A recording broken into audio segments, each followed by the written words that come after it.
বাড়িতে এরকম রুই মাছ বা কাতলা মাছের মাথা এলে আমাদের কিন্তু এই মাছের মাথা দিয়ে মুগ ডাল, মুড়ি ঘন্ট, কাটা চচ্চড়ি বা পুঁই শাকের ছ্যাঁচড়া এগুলোই আমরা করার কথা চিন্তা করি।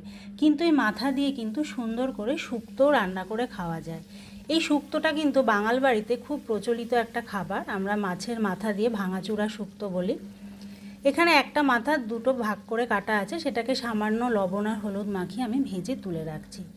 যে অল্প তেলটা রইল এর মধ্যে আমি আর তেল দেব না, এর মধ্যেই আমি দিয়ে দিচ্ছি হাফ চামচ মতো রাঁধুনি আর তেজপাতা ফোড়ন। ফোড়নটা ভাজা হলে এর মধ্যে আমি কিছু কেটে রাখা সবজি দিচ্ছি। আমি নিয়েছি ঝিঙে, আলু, বেগুন, ঝিঙের ভাগটাই বেশি। এর মধ্যে তোমরা অল্প একটু কাঁচকলা বা পেঁপে এই ধরনের সবজিগুলোকেও দিতে পারো। আমার এই রান্নার ভিডিওটা তোমাদের যদি ভালো লাগে অবশ্যই আমার এই নতুন কুকিং চ্যানেলটাকে সাবস্ক্রাইব করার অনুরোধ রইল। এখন ওপর থেকে আমি দিয়ে দিচ্ছি পরিমাণ মতো লবণ, হলুদ দিয়ে ভালো করে সবজির সাথে সব কিছুকে মেশাবো।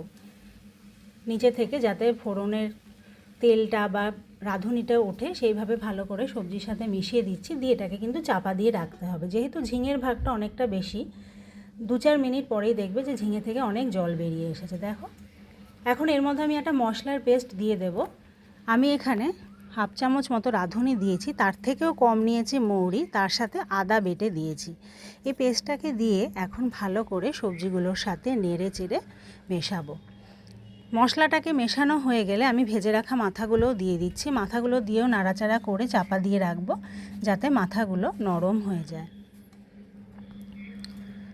ভালো করে মিশিয়ে দিতে হবে। খুব সহজ রেসিপি, খুব তাড়াতাড়ি হয়ে যাবে।